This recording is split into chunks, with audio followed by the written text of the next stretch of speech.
आ रहे थे classes. Today we learn standard 9 science chapter number 14 lecture number 2। आज के लेक्चर में हम जो देखने वाले हैं वो है the winds the movement of air. तो कई बार क्वेश्चन पूछा जाता है how winds are form, how winds are form. तो ये टॉपिक कवर करने के लिए दो चीज बहुत इंपॉर्टेंट है। Winds form due to winds form due to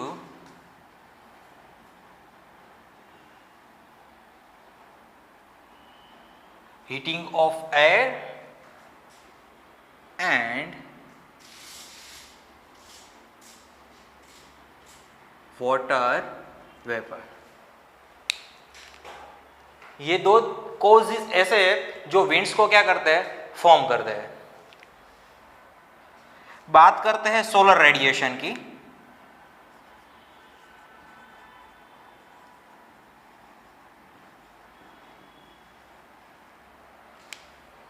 solar radiation दो तरह से हमारी जो अर्थ है उन पर आते हैं। First on the surface of water, या हम सी वाटर भी बोल सकते हैं, और सरफेस ऑफ लैंड।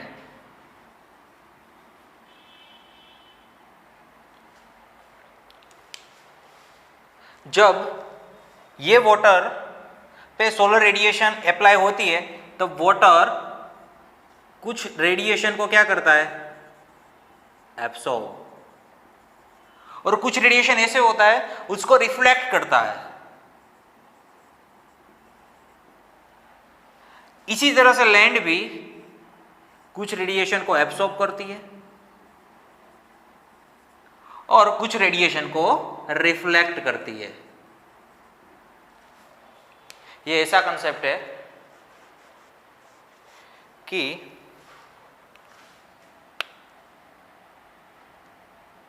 ये वाटर सरफेस है और ये लैंड है।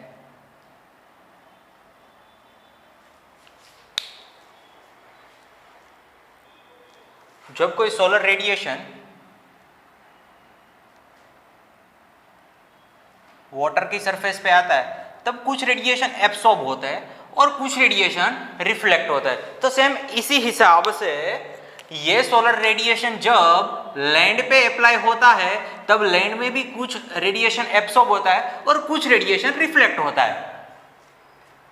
तो जो रेडिएशन वाटर में एब्सॉर्ब होता है तो एब्सॉर्ब रेडिएशन की वजह से वाटर हीट करता है, हीटिंग ऑफ वाटर। और जो रेडिएशन वाटर रिफ्लेक्ट करता है तो रिफ्लेक्ट की वजह से वाटर की जो ऊपरी सरफेस है,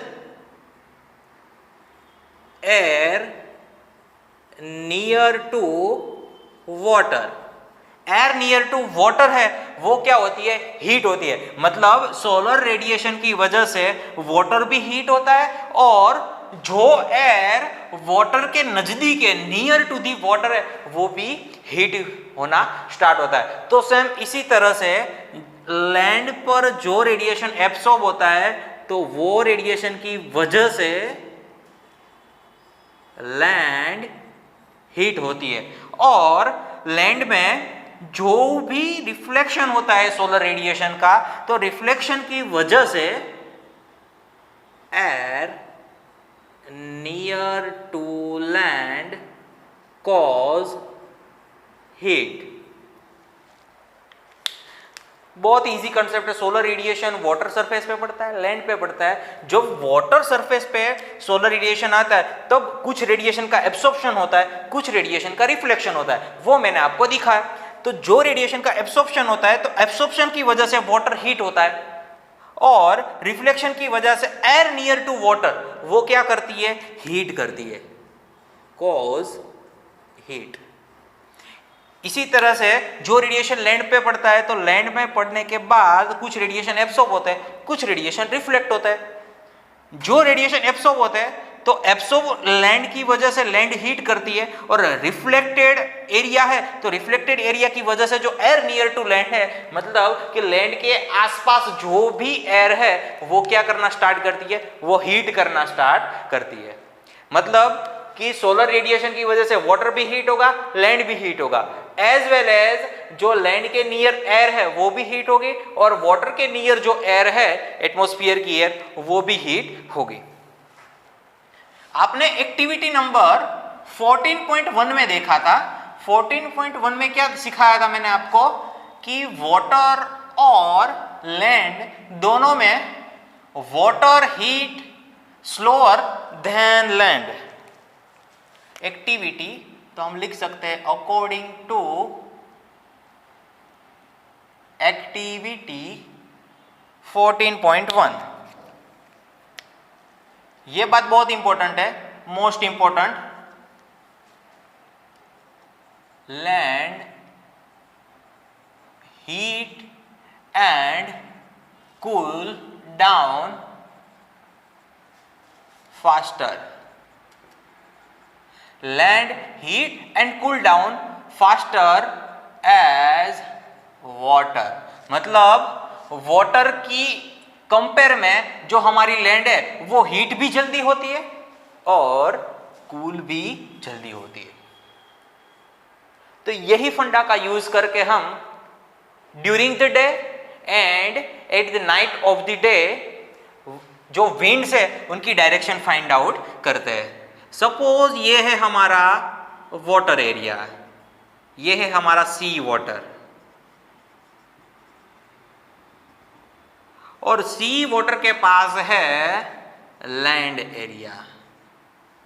during the day sunlight apply on sea water as well as land, and due to the sunlight some are reflected and some are observed, as well as some are reflected and some are absorbed. And due to the absorption of water, water start evaporate. जब हम किसी water को heat करते हैं तो वो क्या करना स्टार्ट करती है, इवापोरेशन होना स्टार्ट हो जाता है। और जब लैंड हीट होती है तो लैंड की नियरर जो एयर है, air start to heat, as well as near to the air, near to the sea water. दोस्तों याद रखो, near to the sea water air start heat. But amount of heat की बात करें कि ये सी जो वाटर के ऊपरी हिस्से में जो एयर है, लैंड के जो ऊपरी हिस्से में एयर है, ये दोनों एयर में कौन ज्यादा गर्म है, कौन ज्यादा ठंडी है? तो लैंड, जो हमारी लैंड है वो क्या करती है, हीट फास्ट होती है। लैंड हीट फास्ट होती है मतलब लैंड के नियर जो एयर है वो एयर क्या होगी,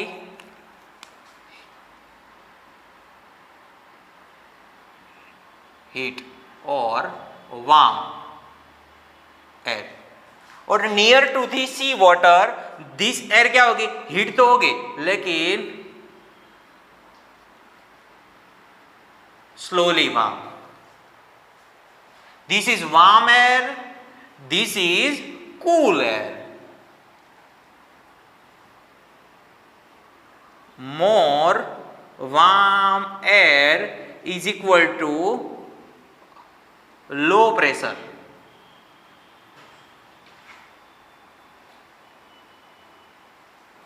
और less warm air is equal to high pressure of air. जब ये एयर की कंपेयर में ये एयर ज्यादा गर्म होती है तो ये गर्म होने की वजह से वो क्या जाएगी, goes to the upward direction, वो ऊपर जाएगी। वो ऊपर जाएगी, मतलब कि जो वार्म एयर है, जो मोर वार्म एयर है वो ऊपर जाएगी, मतलब कि यहाँ क्या क्रिएट होगा, लो प्रेशर क्रिएट होगा, हियर लो प्रेशर क्रिएट होगा। और ये स्लोली वार्म होती है, मतलब कि हीट तो होती है, स्लोली वार्म होती है, बराबर है। तो less warm air is equal to, मैंने क्या लिखा, हाई प्रेशर। तो हियर क्या क्रिएट हुआ, हाई प्रेशर। तो दोस्तों याद रखो, high pressure to lower pressure हमारी एयर ट्रैवल करेगी, मतलब कि during the day sea to land, during the day direction of winds is sea to land, मतलब के जो हमारा समुद्र है तो समुद्र के पर से जमीन तक हमारी एयर ट्रैवल करती है। ड्यूरिंग द डे क्या होगा, सी से लैंड डायरेक्शन में विंड्स की डायरेक्शन होगी। तो हम लिख सकते हैं during the day the direction of wind is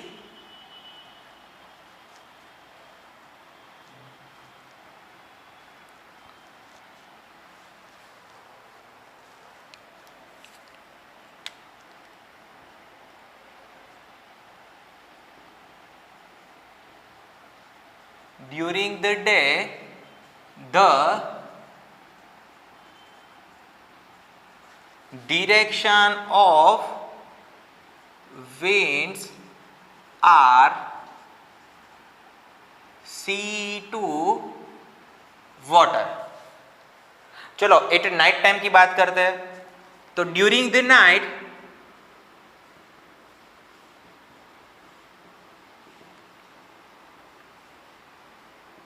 water and lands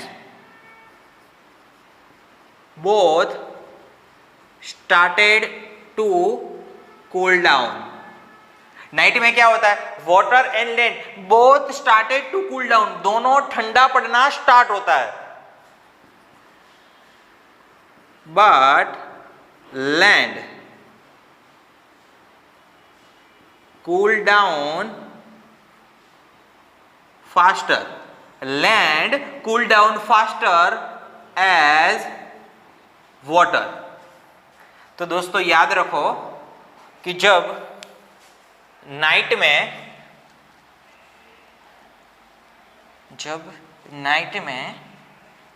sunlight की एब्सेंस है तो during this time air near to the land is more cooler than air near to the sea। क्या बोला मैंने, चलो लिख देते हैं हम इधर। सबसे पहले ये हमारा सी और ये है आपकी land. During the night water and land both started to cool down. अब क्या होता है, दोनों ठंडा पड़ना स्टार्ट होता है, बराबर है। तो ये क्या है, air near to the land and this is air near to the sea। but land cool down faster as water, मतलब कि लैंड को कूल डाउन होने में क्या होता है, वाटर के कंपेयर में वो फास्टर क्या हो जाती है, कूल हो जाती है। मतलब कि ये एयर का टेम्परेचर क्या होगा, लो होगा। तो air is cooler than air is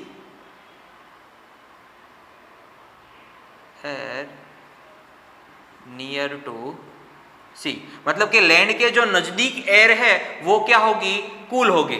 और दिन में जितना भी हमारा वाटर है वो वाटर हीट हुआ है तो हीट होने की वजह से ये ठंडा पड़ने में क्या करता है, टाइम लगाता है। वो क्या एक्टिविटी 14.1 वो हमें सिखाती है, बराबर है। तो at the night time the air near to the sea is warmer then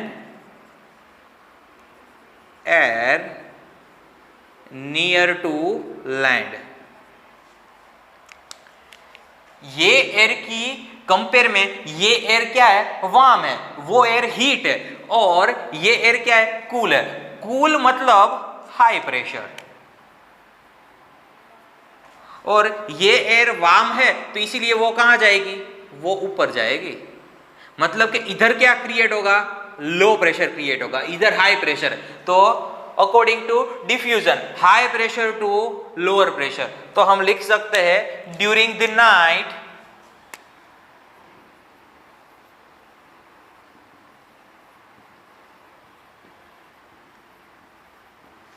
the direction of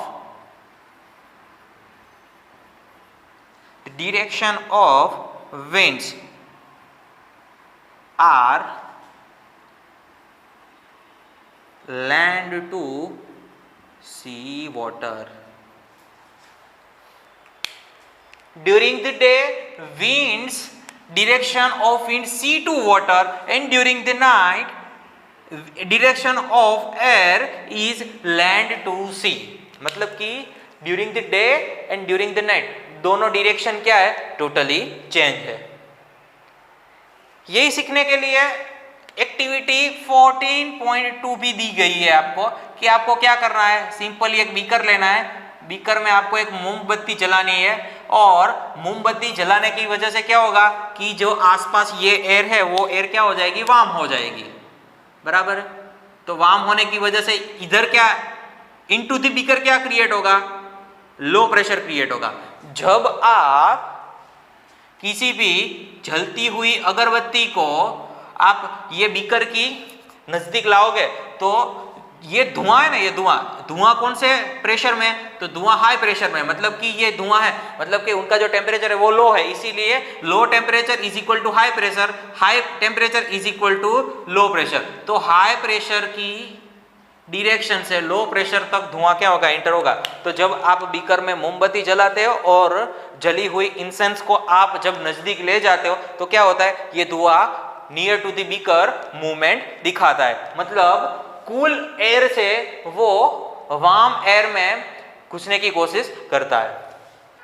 तो दोस्तों ये बातें थी related to the winds and direction of the winds during the day and at the night of the day. Sometimes question is asked how winds are formed. तो आपको ये lecture में मैंने जो समझाया है वो आपको लिखना है. Sometimes question is asked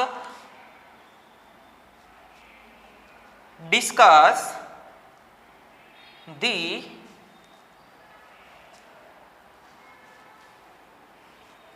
factor affecting of winds.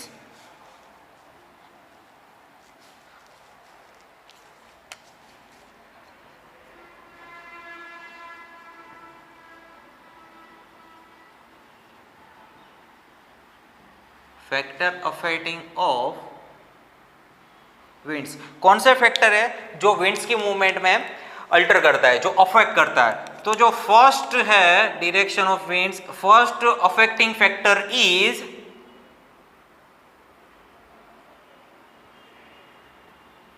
Movement of earth.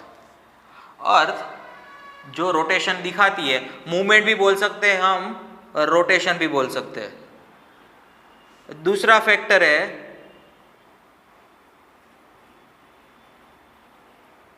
Mountain between path of winds. तो आप समझ सकते हो जब विंड्स ट्रैवल करती है अचानक रास्ते में क्या आ जाता है, माउंटेन्स आ जाता है, तो वहां से विंड्स टकराएगी और क्या होगी, रिफ्लेक्ट होगी. क्या होगी, रिफ्लेक्ट होगी. मतलब जो विंड सामने से आती है वही विंड्स क्या होगी, रिफ्लेक्ट होगी. मतलब कि ये जगह पे क्या क्रिएट होगा, ये जगह पे दोनों डायरेक्शन वाली विंड्स क्रिएट होगी. मतलब कि एक सीधी आ रही है तो जब हमारा जो माउंटेन है तो माउंटेन में से रिफ्लेक्ट होती हुई विंड्स भी रिटर्न आ रही है. मतलब कि एक एयर सामने से आती है तो वही रिफ्लेक्ट होती है बैकवर्ड डायरेक्शन में, वो सामने से आती है. मतलब कि दोनों एयर क्या होती है, मिक्स हो जाती है और क्रिएशन क्या होता है, साइक्लोन क्रिएट होता है. और दूसरी बात करूं तो माउंटेन है तो माउंटेन में से जो सामने से एयर आती है तो माउंटेन की जो अनदर साइड है वहां विंड नहीं पहुंच पाती. बराबर है. तो एक सिंपल फंडा है कि mountain between path of winds, जब विंड्स के पाथ में कोई माउंटेन आता है तब जो विंड्स की डायरेक्शन है वो चेंज होती है. Sometimes we know that cyclone, thunderstorm. तो साइक्लोन और थंडरस्टॉर्म क्यों क्रिएट होते हैं, क्योंकि उस प्लेस पे हीट होने की वजह से उस प्लेस पे थंडरस्टॉर्म और साइक्लोन क्रिएट होते हैं बिकॉज ऑफ किसी जगह पे जो हमारी एयर है वो अनइवन अमाउंट में हीट होती है या मोर कूल डाउन हो जाती है, तो इसी वजह से साइक्लोन और थंडरस्टॉर्म क्रिएट होता है। तो दोस्तों यहीं पे हमारा लेक्चर नंबर 2 फिनिश करते हैं, मिलते हैं लेक्चर नंबर 3 में। तो लेक्चर नंबर 3 में हम जो बात करने वाले हैं वो रेन के रिलेटेड होगी। Thank you.